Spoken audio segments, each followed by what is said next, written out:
आशीष, आपकी राय क्या होगी? थोड़ा सा व्यूअर्स को गाइड कीजिए कि आपने देखा रिजल्ट्स और दूसरी बात ब्रोकरेजेस का व्यू।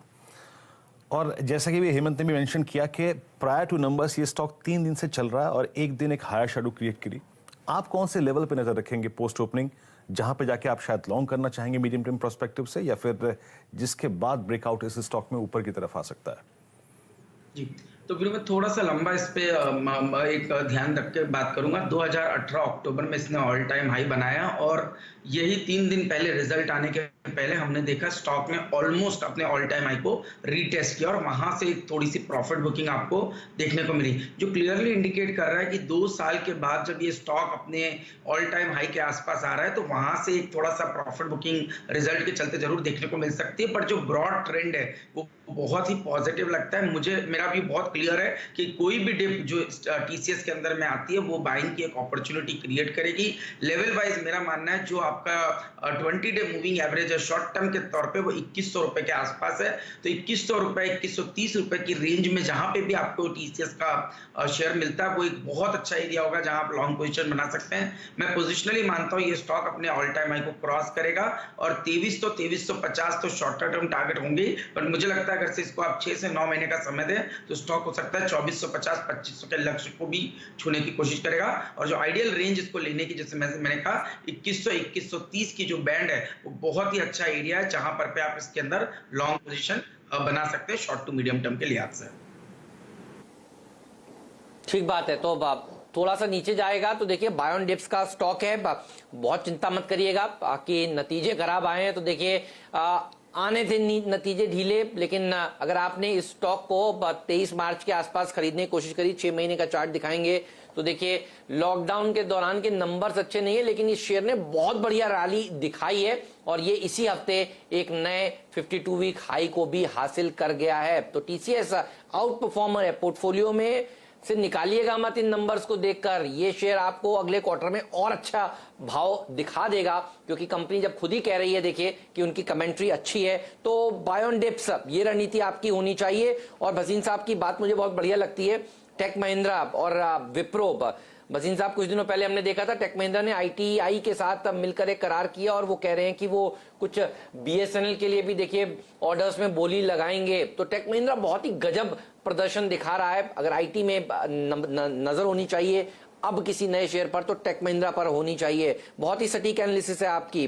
चलिए रिलायंस इंडस्ट्रीज पर चलते हैं और इस पर भी देखिए हम 2 दिन से बात कर रहे हैं कि शेयर को खरीदिए। 1800 रुपए के लेवल पर हमने कहा था ये लीजिए अभी फिर से हाल ही में। पहले से तो भसीन साहब आपको कह ही रहे हैं 1000 रुपए के लेवल से, 1400 के लेवल से। आशीष से पहले समझ लेते हैं पूरा अपडेट क्या है।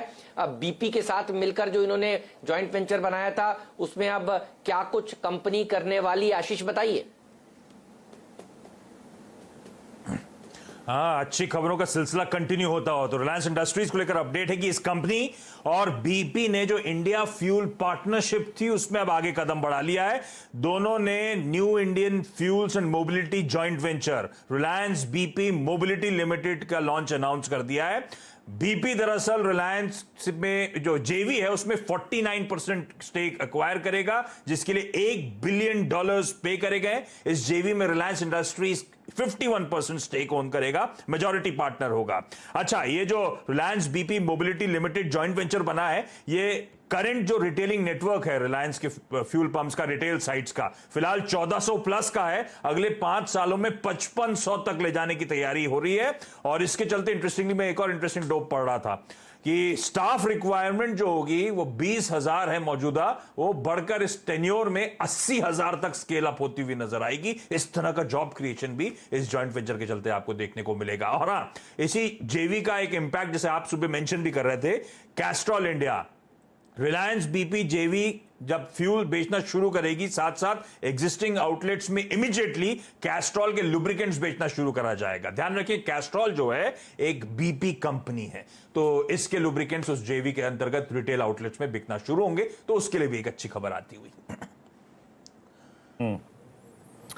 5 साल में रिटेल आउटलेट्स की संख्या 1400 से बढ़ा के 5500 करेंगे। तो आपको ये जो कैस्ट्रॉल वाला कॉम्बिनेशन समझाया ना आशीष ने, उस पर इस प्रोस्पेक्टिव से भी फोकस कीजिएगा। आशीष, इस पे एक टेक चेक दीजिएगा। एग्जैक्टली अब रिलायंस ने कल जो किया, जिस प्रकार की पुट राइटिंग 780 पे 1800 पे थी, जिस प्रकार की शॉर्ट कवरिंग 1840 की कॉल्स में है, नेक्स्ट जोन अब इस वीकली कॉन्ट्रैक्ट में या फिर इस सीरीज में रिलायंस के लिए क्या खुल रहा है? बिल्कुल, तो देखिए सभी एवरेजेस के ऊपर ये ट्रेड कर रहा है। हमने देखा कल जो मूव आया उसका जो वॉल्यूम था वो पिछले 2 दिनों के वॉल्यूम से काफी ज्यादा था, जो क्लियरली इंडिकेट कर रहा है कि वापस से 1800 पे ही एक अच्छा बेस अब रिलायंस शॉर्ट टर्म में बनाने की कोशिश कर रहा है। और यही डेटा ऑप्शंस का भी क्लियरली इंडिकेट कर रहा है, जहां आप देख रहे हैं जबरदस्त एक पुट राइटिंग 1800 और उसके नीचे की सीरीज के अंदर में हमें कंटिन्यूसली देखने को मिल रही है। मेरा मानना है लॉन्ग मीडियम टर्म में तो हमने 1960 तक के लक्ष्य की बात की है, बट शायद इस वीकली सीरीज की आप अगर से बात करें तो मैं समझता हूँ 1880 तक की एक जगह आपको इमीडिएट बेसिस पर रिलायंस के शेयर के अंदर में देखने को मिलेगी। और 1840 की जो कॉल ऑप्शन है वो मेरे हिसाब से बहुत ही अच्छी वेल प्लेस्ड ऑप्शन है, जहां पर पे किसी भी तरह की लॉन्ग पोजीशन इस समय ट्रेडर्स जो है इनिशिएट कर सकते हैं।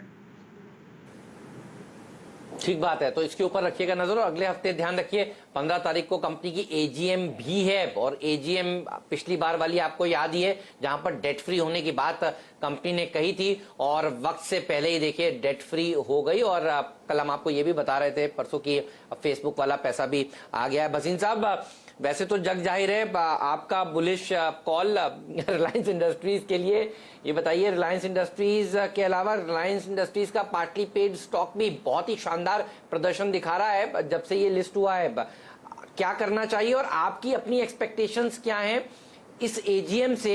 और कैस्ट्रॉल पर भी एक राय दीजिए, कैस्ट्रॉल कैसा लगता है आपको? For the first time, Hemant, अब rather than Jio, you are talking of energy and lubricants, और बहुत बढ़िया बात है। और वो ये बताता है कि मुकेश अंबानी जी बहुत 10-20 साल आगे अपने टाइम से देखते हैं। जब उन्होंने जामनगर और पाताल गंगा लगाई थी तो उनको ध्यान था कि रिफाइनिंग एंड पेट्रोकेमिकल कितनी बड़ी बिजनेस है, और अब जब वो एम पे आ गया तो he is now looking at Jio and retail and so on. So hats off to जिसकी विजन 130 करोड़ आदमी की हो वो कहाँ जाएगा।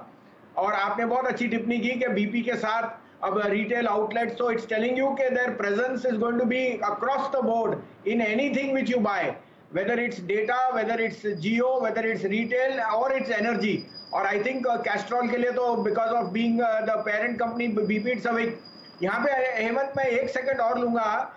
मुझे लगता है कि gas utilities are in a very very sweet spot, और यहाँ 2 शेयरों अलायंस के अलावा जो हमने 1200 से भी रिपीटेडली कहे, आपको 1800 दिवाली तक कहा था, वो अब यहाँ हो गया, तो इसमें तो दिवाली तक 2000 का भाव जरूर आएगा। लेकिन गैस यूटिलिटीज में ध्यान दीजिए हेमंत जी, बहुत अच्छा करेक्शन आया है इन आईजीएल, एमजीएल और गेल, और मैं तीनों को अभी यहाँ इन्वेस्टरों को कहता हूँ तीनों की बास्केट बनाइए, अगले 6 से 8 हफ्ते तक एक सिप कीजिए, you will be laughing your way to the bank by Diwali. IGL, MGL and GAIL are giving you a very good entry opportunity because gas prices are going to see an uptick in the next 12 weeks.